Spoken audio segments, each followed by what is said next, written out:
ప్రేమ, యేసుని ప్రేమ.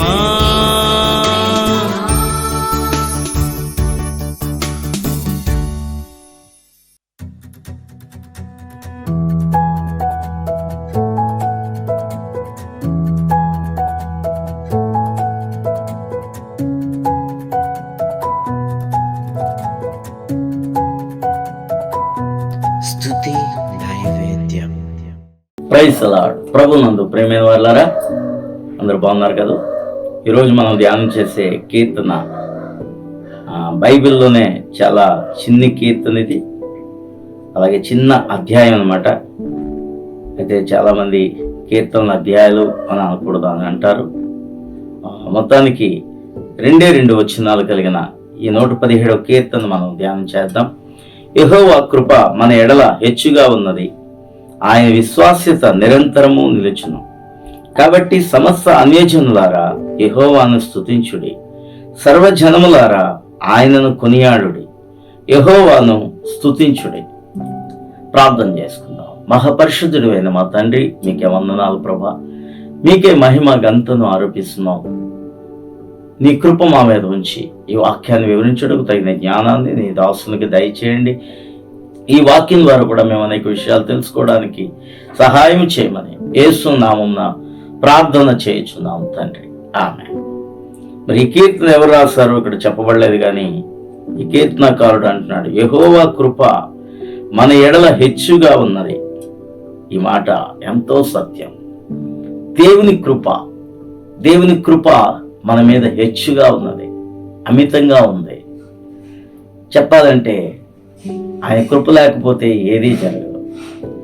ఈరోజు మనము బ్రతికి ఉన్నాము, సజీవులుగా ఉన్నాము, ఆరోగ్యవంతులుగా ఉన్నాము, ఆనందంగా సంతోషంగా ఉన్నాము అంటే కేవలం దేవుని కృప. దేవుని కృప హెచ్చుగా మన మీద ఉన్నంతసేపు కూడా ఇంకా దీవెనలు పొందుతాం, ఇంకా సంతోషాన్ని పొందుతాం. ఏ విచారము మనకి ఉండదు, ఎందుకంటే కృపలో ఉన్న ఆశీర్వాదం అది. అందుకనే కృపామయుడైన దేవుడు, తండ్రి అయిన దేవుడు ప్రేమను చూపిస్తే ఆ ప్రేమను లోకానికి చూపించడానికి కృపామయుడైన దేవుడు కృపతో మన యొద్దకు వచ్చాడు.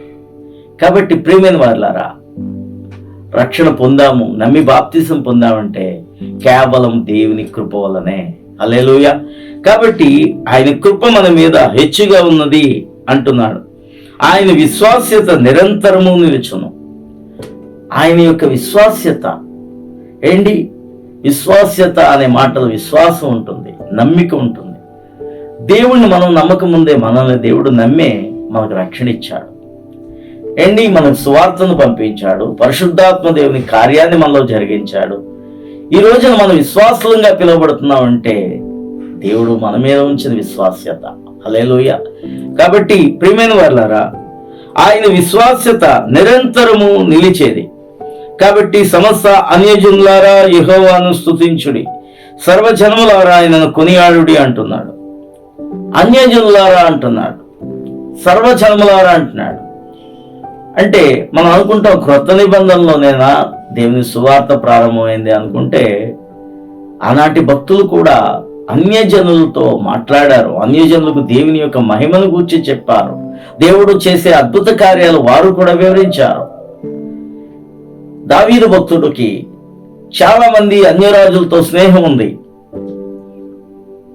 శత్రువులు కూడా మిత్రులైపోయారు. కొంతకాలానికి శత్రువులు, వారి రాజ్యాల వాళ్ళు కూడా మా మీద నువ్వు యుద్ధానికి రావద్దు, అన్ని యుద్ధాల్లో నువ్వే గెలుస్తున్నావు, మేము నీ ముందు ఓడిపోతున్నాం, కాబట్టి మా మీద నువ్వు యుద్ధానికి రావద్దు, మీకు మేము పన్ను కడతాం అని ఇశ్రాయేల్ రాజ్యాన్ని పన్ను కట్టిన రోజుల్లో చక్రవర్తిగా ఉన్న ఆ దావీదు అన్యజనులకు సువార్తను ప్రకటించే ప్రార్థనాపరుడు, సువార్తికుడు చెప్పాలంటే. ప్రియమైన వారులారా, అందుకని అంటున్నాడు, సర్వజనములారా ఆయనను కొనియాడుడి, సమస్త అన్యజనులారా యెహోవాను స్తుతించండి అంటున్నాడు. కాబట్టి దేవుని కృపను పొందుకోమని వారికి సువార్తను ప్రకటిస్తున్నాడు. కాబట్టి ప్రియమైన వారులారా, ఆనాడు ఇశ్రాయేలీయులలో పనిచేసేవారు కూడా దేవుని బిడ్డలయ్యారు. పనివారు, వేరే వేరే జాతుల ప్రజలు కూడా పనివారి కింద ఉన్న వాళ్ళకు కూడా రక్షణ వచ్చింది. అబ్రహాం ఇంటిలో పనివారందరూ కూడా సున్నతి పొందుకున్నారు. కాబట్టి ఆనాడు కూడా సువార్త ప్రకటించబడ్డదని మనం యొక్క వాక్యం ద్వారా తెలుసుకోవచ్చు. యెహోవాను స్తుతించండి అంటున్నాడు. యెహోవాను, నిజంగా దేవుణ్ణి ఎప్పుడు మనం స్తుతించాలి, ప్రతి క్షణము స్తుతించాలి. కష్టంలో స్తుతించాలి, బాధల్లో స్తుతించాలి, సంతోషంలో ఆనందంలో స్తుతించాలి, సుఖించేటప్పుడు స్తుతించాలి. అన్ని విషయాల్లో దేవునికి స్తుతి కలుగును గాక. ప్రియమైన వారలారా, ఎవరైతే స్తుతిస్తారో వారు ఆశీర్వాదాలు తప్పకుండా పొందుకుంటారు. స్తుతి ఆరాధన పైకి వెళితే ఆశీర్వాదములు మన మీదకి దేవుడు దించుతాడు.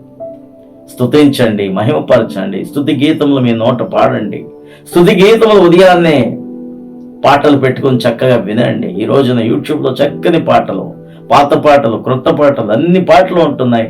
ప్రతిరోజు ఉదయాన్నే చక్కగా పాటలు వింటూ దేవుని నామాన్ని స్తుతిస్తూ చక్కగా మీరు పనులు చేసుకోండి.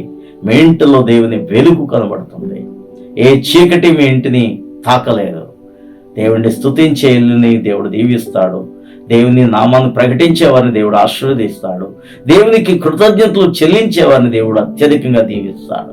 ప్రార్థన చేసుకుందాం. మహాపరిశుద్ధుడు అయిన మా తండ్రి, మరొకసారి నీ వాక్యం ద్వారా మాతో మీరు మాట్లాడి నీ మాటలన్నిటినీ వింటున్న వారందరికీ దీవెనకరంగా ఉండుటకు సహాయం చేయమని యేసు నామమున ప్రార్థన చేయించున్నాం తండ్రి, ఆమేన్. ఈరోజు రక్షణ పుట్టినరోజు జరుపుకుంటున్న వీరిని దేవుడు దీవించునుగాక. వెంకటరమణమ్మ, మేడి జ్యోతి, కొత్తుం ప్రసాద్, వీరిని దేవుడు వారి రక్షణలో ఇంకా ముందుకు కొనసాగేటట్లుగా, ఇంకా ఆత్మీయతలోనూ అన్ని విషయాల్లోనూ వర్ధిల్లేటట్లుగా దేవుని కృప ఎల్లప్పుడూ వీరికి తోడుగా ఉండునుగాక. ఆమేన్.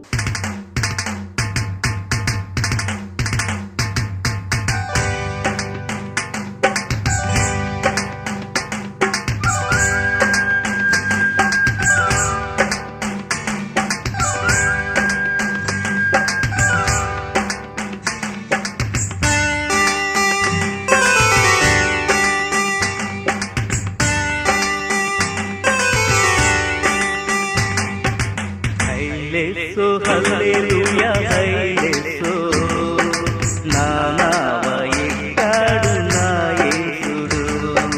హైలేసో హల్లెలూయా హైలేసో, నా నావ ఎక్కాడు నా యేసుడు. అలలెన్ని లేచినా భయపడను,